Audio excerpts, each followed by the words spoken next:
เอา5,000เดียว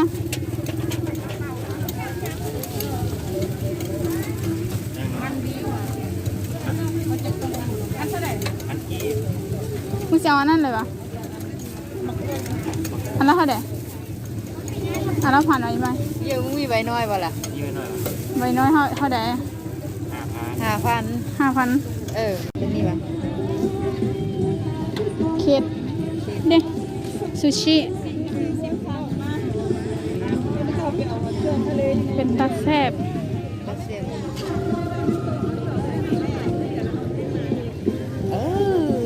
กูสิตุยขึ้น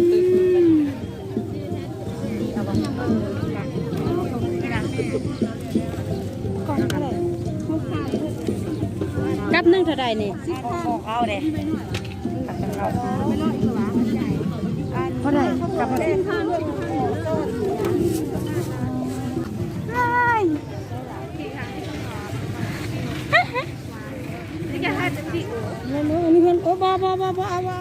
กระดูกข้าง ใส่ลูกขาว มันก็ทานตัวบ่มีลูกขาว ห่างบ่มีแต่สิ่งก่อน เป็นตาญาติกระดูก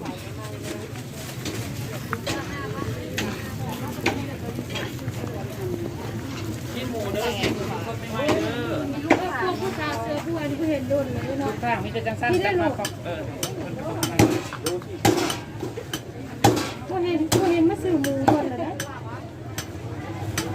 อันนี้ก็แม่น อันนั้นดูคางติดอันทางสั้นอันนี้มันดูคาง ดูความบติเนี่ย ลูกขางหัวติดเอาลูก จะเอาดูก็เอาแต่ดู 2 ขีดได้60,000 เอาตัวไหนลูก เอาตัวไหนก็ได้เอาตื้อ เอาตัวนั้นบ่แล้วจะเอาตัวนี้ เอาตัวนี้เลย เงิน3 เครื่องโล ขอสิตันให้จะบอก ตัดตัว คือเอาหมดก่อน นี่ขับบตัด ใส่เด้อ 7 ขีด ชิ้นหมูเด้อชิ้นหมูสดใหม่ๆเด้อ ได้ด้วยไหมพ่อ ขาจอกโล40เอาชิ้นหมูเด้อชิ้นหมูสดๆใหม่ๆเด้อครัวใหม่ๆเด้อ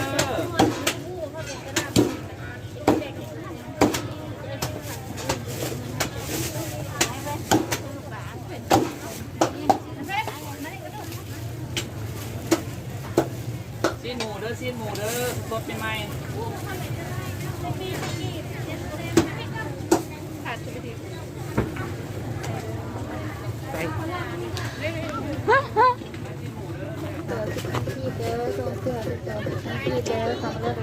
มากินได้ของกินแต่ก็ของหอย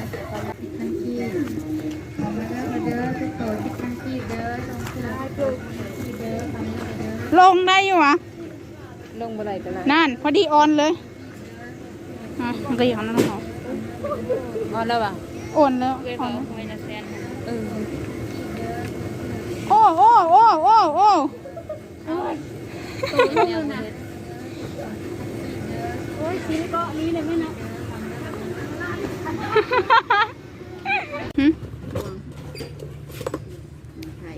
โอ้อันนี้บริยา นี่ของคุณนี่คือตัวย่าง จุ่มอันนี้15อ่ะน้ำใหญ่คุณได้ต่อก็ชีพาได้นักออฟค่ะมันก็ว่ามันก็ซ้ำกัน เส้นมันลาย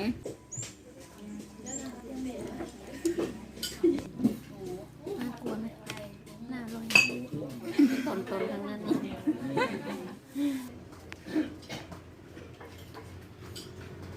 ใจเบิ่งเลย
นี่เจ๊